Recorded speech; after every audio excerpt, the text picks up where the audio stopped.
नमस्कार दोस्तों, चैनल पर आपका स्वागत है। आज हम एक ऐसे विषय पर चर्चा करने जा रहे हैं जो वर्षों से बहस का कारण बना हुआ है। क्या डेयरी वास्तव में एकने का कारण बनती है? अगर आपने कभी सोचा है कि दूध का गिलास या पनीर की एक स्लाइस आपके ब्रेकआउट्स को प्रभावित कर रही है, तो आप अकेले नहीं हैं। हम आज इस दावे के पीछे के विज्ञान की जांच करेंगे, देखेंगे कि शोध क्या कहता है और जानेंगे कि डेयरी और एकने के बीच कोई संबंध है या नहीं। तो वीडियो के अंत तक हमारे साथ बने रहिए, क्योंकि आप शायद उस जानकारी से चकित हो सकते हैं जो हम उजागर करेंगे।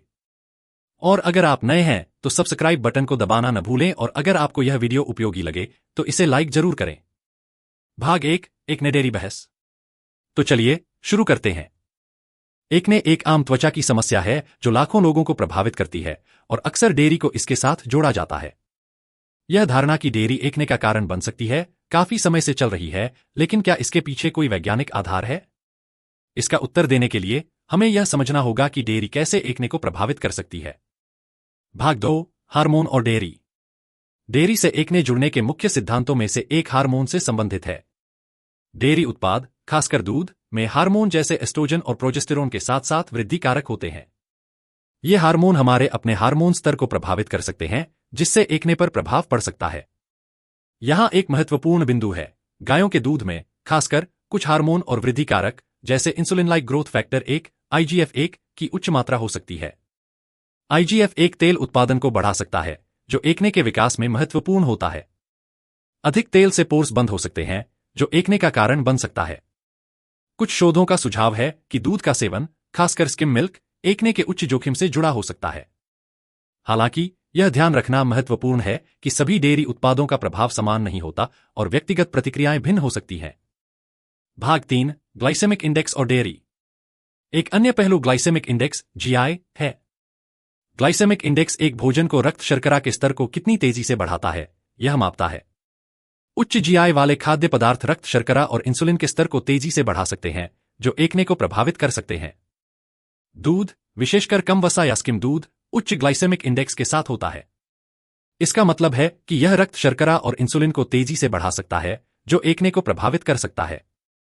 हालांकि GI और एकने के बीच संबंध अभी भी अध्ययनाधीन है और कोई निश्चित उत्तर नहीं है। यह भी उल्लेखनीय है कि डेयरी ही ऐसा नहीं है जो रक्त शर्करा स्तर को प्रभावित करता है। उच्च खाद्य पदार्थ जैसे कि मीठे स्नैक्स और सफेद ब्रेड भी समान प्रभाव डाल सकते हैं। भाग 4, सूजन की भूमिका। सूजन भी एक महत्वपूर्ण पहलू है। एकने बुनियादी रूप से एक सूजन संबंधी स्थिति है, और कुछ शोधों का सुझाव है कि डेयरी सूजन को बढ़ावा दे सकती है। कुछ डेयरी उत्पाद जैसे पनीर और प्रोसेस्ड डेयरी कुछ व्यक्तियों के लिए सूजनकारी हो सकते हैं। यह सूजन एकने को और भी खराब कर सकती है। हालांकि इसका मतलब यह नहीं है कि डेयरी ही सूजन का एकमात्र कारण है। आहार, जीवनशैली और व्यक्तिगत संवेदनशीलताएं भी महत्वपूर्ण भूमिका निभाती हैं। अगर आपको लगता है कि डेयरी आपके एकने को प्रभावित कर रही है, तो यह एक एलिमिनेशन डाइट की कोशिश करने लायक हो सकता है, यह देखने के लिए कि क्या आपकी त्वचा में सुधार होता है। भाग 5, अनुसंधान क्या कहता है। तो शोध क्या कहता है डेयरी और एकने के संबंध के बारे में? कई अध्ययन ने डेयरी के सेवन और एकने के बीच संबंध पाया है, खासकर दूध के साथ। हालांकि यह ध्यान रखना महत्वपूर्ण है कि संबंध का अर्थ कारण नहीं है। कुछ शोधों ने महत्वपूर्ण लिंक नहीं पाया है, और अन्य का सुझाव है कि आनुवंशिकी, समग्र आहार और जीवनशैली जैसे कारक भी महत्वपूर्ण भूमिका निभाते हैं। उदाहरण के लिए, Journal of the American Academy of Dermatology में प्रकाशित एक अध्ययन ने पाया कि किशोर जो अधिक दूध का सेवन करते हैं, उनमें एकने की अधिक घटनाएं होती हैं। ब्रिटिश जर्नल ऑफ डर्मेटोलॉजी में एक अन्य अध्ययन ने सुझाव दिया कि स्किम दूध एकने के साथ अधिक सख्त जुड़ा हुआ था, जो पूर्ण दूध से अधिक है। दूसरी ओर, कुछ शोधों ने स्पष्ट संबंध नहीं पाया है। सबूत अभी भी मिश्रित हैं, और पूरी तरह से समझने के लिए और अधिक शोध की आवश्यकता है। भाग 6, व्यावहारिक सुझाव। अगर आप चिंतित हैं कि डेयरी आपके त्वचा पर प्रभाव डाल रही है, तो यहां कुछ व्यावहारिक सुझाव दिए गए हैं।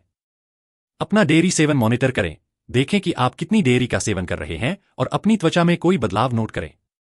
डेयरी उत्पादों की मात्रा कम करने की कोशिश करें और देखें कि क्या फर्क पड़ता है। लो डेयरी का विकल्प चुनें, ऐसे डेयरी उत्पाद चुनें जिनका ग्लाइसेमिक इंडेक्स कम हो, जैसे कि पूरा दूध, स्किम दूध के बजाय। वैकल्पिक विकल्प पर विचार करें, पौधों से प्राप्त दूध जैसे कि बादाम, सोया या ओट दूध को आजमाना उपयोगी हो सकता है यदि आप अपने डेयरी सेवन को कम करना चाहते हैं। संतुलित आहार बनाए रखें, ऐसे आहार पर ध्यान केंद्रित करें जो फलों, सब्जियों और साबुत अनाज से भरपूर हो। यह समग्र त्वचा स्वास्थ्य को समर्थन दे सकता है और एक्ने को कम कर सकता है। तो क्या डेयरी वास्तव में एक्ने का कारण बनती है? जवाब पूरी तरह से स्पष्ट नहीं है। जबकि कुछ शोध एक संभावित लिंक का सुझाव देते हैं, इस संबंध की पुष्टि करने के लिए अधिक शोध की आवश्यकता है। आपकी व्यक्तिगत प्रतिक्रिया डेयरी के प्रति भिन्न हो सकती है, और अन्य कारक जैसे कि समग्र आहार, जीवनशैली और आनुवंशिकी भी एक्ने के विकास में महत्वपूर्ण भूमिका निभाते हैं।